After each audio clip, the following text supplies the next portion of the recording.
こんにちは、まるこです。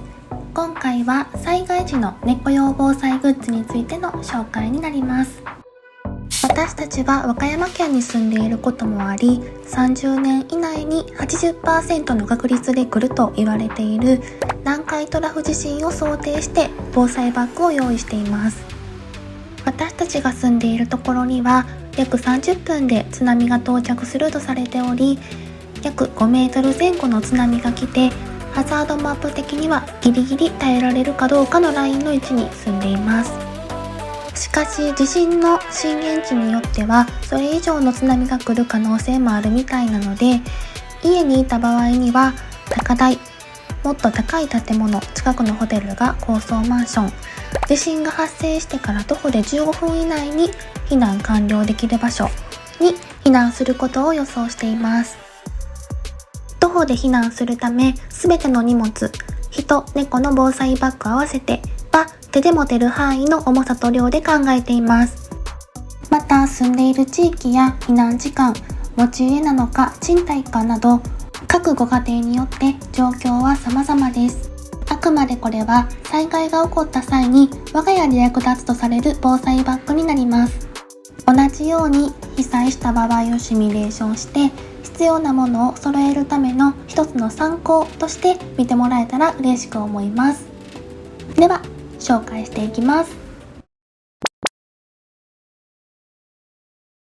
避難をするときはこの SOS ペットバッグに猫たちを入れてすぐに自宅を出れるように玄関に置いています。でこの SOS バッグにはですね、正面に1つと、サイドに2つ大きなポケットがついてまして、その中に食料とか水とかペット用品を入れることができます。でこの中に前もっていろいろ道具を入れておくことで災害が起こった時にすぐに避難することが可能です。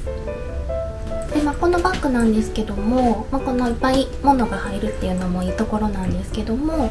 この中のところに2つ、ちょっと絵が見にくいんですけど、補強パイプっていうのが中に2本通してるので型崩れせずに、万が一物がこう倒れてきたりとか物が降ってきても結構強度としてはだいぶリュックタイプにしては強い方かなと思います。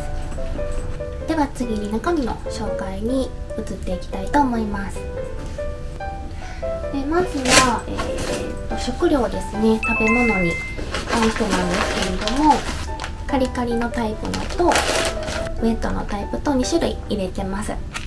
で食料なので賞味期限っていうのがあるので、ここですね、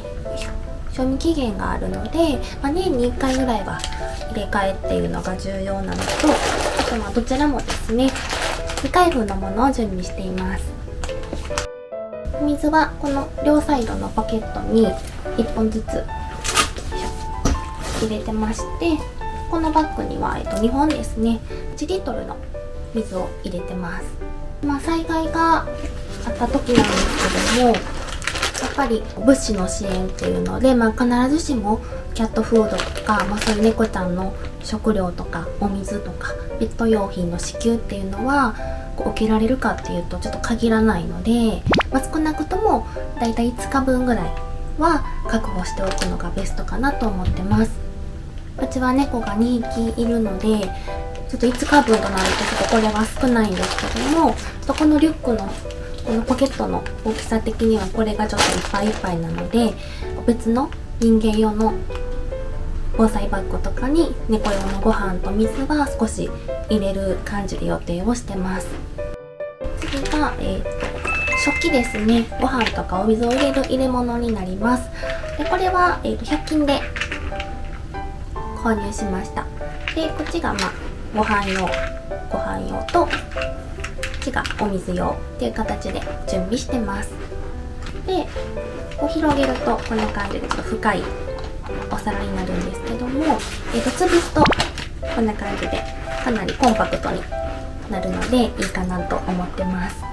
で普段は陶器の食器とかを使ってるんですけど、どうしてもやっぱり重たかったりとかかさばってしまうので、今回この避難用っていうのではこの軽くで潰して持っていきやすい100均のに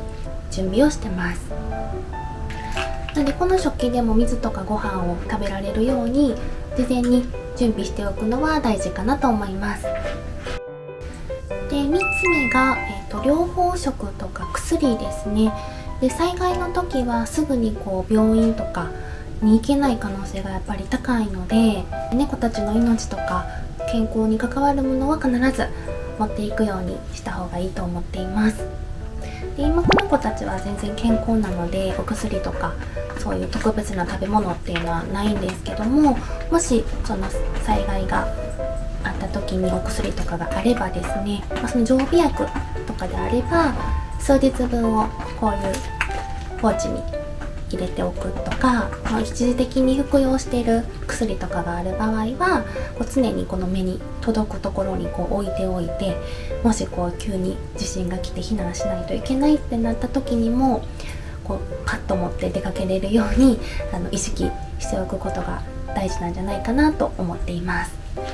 でそれと付随して、ペットとか飼い主の情報を書いた書類っていうのも大事かなと思っています。で災害の時はやっぱり何が起こるかわからないので、飼い主私たちとペットが離れ離れになってしまう可能性も全然考えられるので、もし離れてしまった時に猫が保護とかされてすぐ身元が分かるようにですね、カインキャリーとかこういうバッグに連絡先を書いたプレートとか分かるものをつけておいた方がいいかなと思ってます。家族の情報とか猫ちゃんの情報とか、そういう必要な書類っていうのはひとまとめにして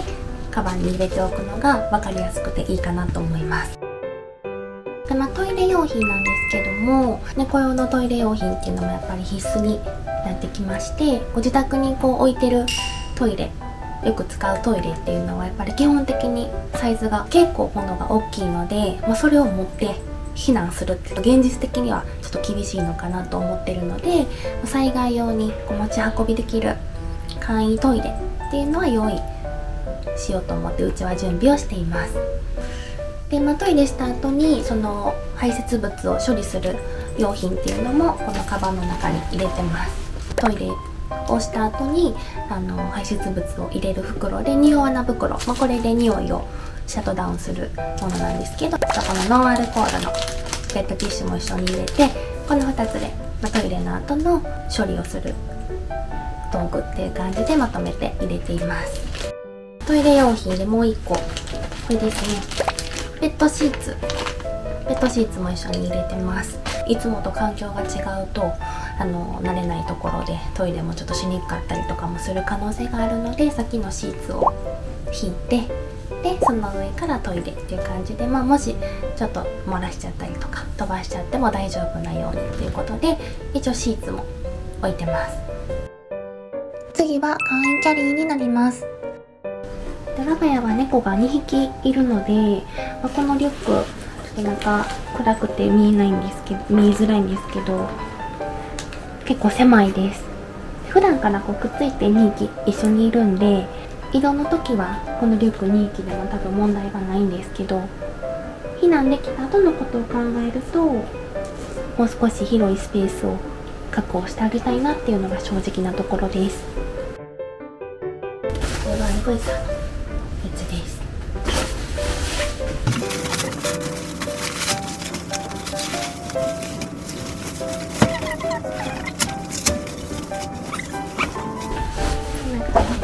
結構大きいので、もし避難とかした時に、このリュックだとちょっと狭いので、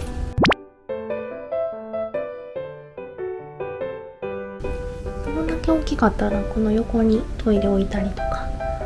っていうのもできるので、ポータブルケージは1個持っとくと便利かなと思います。でこれでもかなりコンパクトになっているんですけれども、どうしてもバッグには入らないので、人間用の防災バッグに入れるか、もう最終的には肩にかけて避難する予定で考えています。次がこの中にある爪研ぎですね。で爪研ぎは古い爪を剥がす時に使うと思うんですけど、他にもですね、気持ちを落ち着かせるためとか気分転換したい時とかにも爪研ぎをするっていう風に言われているので、災害の時はね、特に普段と違うことの連続になるので、猫たちがリラックスできるようにカバンの中に入れておくのがいいかなと思っています。ちょうどこの爪研ぎがカバンの中にすぽり収まるサイズなのですごく良かったです。で、これも爪研ぎと同じ感じなんですけど、猫たちの匂いのついたものとかおもちゃ、タオルとかもそうなんですけど、匂いのついたものをですね持っておくことで、猫たちがいつもと違う環境であってもやっぱりリラックスできるっていうところで、おもちゃも何個か入れておくのがいいんじゃないかなと思っています。これはちょっと必需品ではないんですけど、うちは準備しているものなんですが、ハーネスとリードですね。この2つです。猫たちはやっぱすばしっこいし、骨も柔らかいんでどこへでも入っていくので、脱走とか迷子とかしないように、逃げないように、変なところに行ってしまわないように、ハーネスとリードっていうのは準備しておくのがいいんじゃないかなと思っています。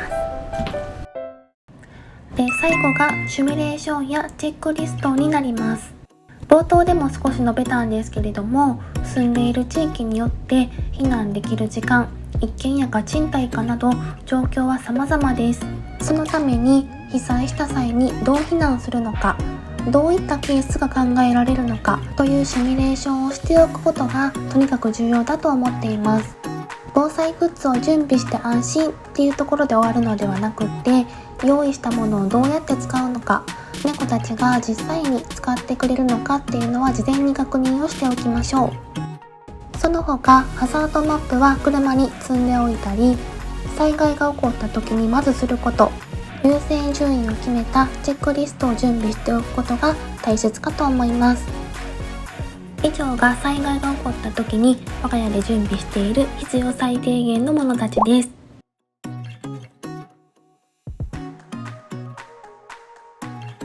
できるならばケア用品とか愛用のクッションなど他にも持参したいものはたくさんあるんですけれども、荷物が多すぎて逃げ遅れてしまったり、運ぶ体力が持たなかったら元も子もありません。必要最低限のものを厳選して緊急時にさっと持ち運べる分量に留めることがポイントです。そのためにも実際にカバンの中身を詰めて動きやすさや重さを確認しておくことも大切です。災害時は人も猫もパニック状態になります。少しでも落ち着いて行動するために日頃から万が一を想定していろいろ準備を整えておくのがいいと思います。このチャンネルでは主に自宅や車の DIY 関係とか保護猫たちとの日常を発信していますので、よければいいねやチャンネル登録で応援してくれると嬉しいです。ではご視聴いただきありがとうございました。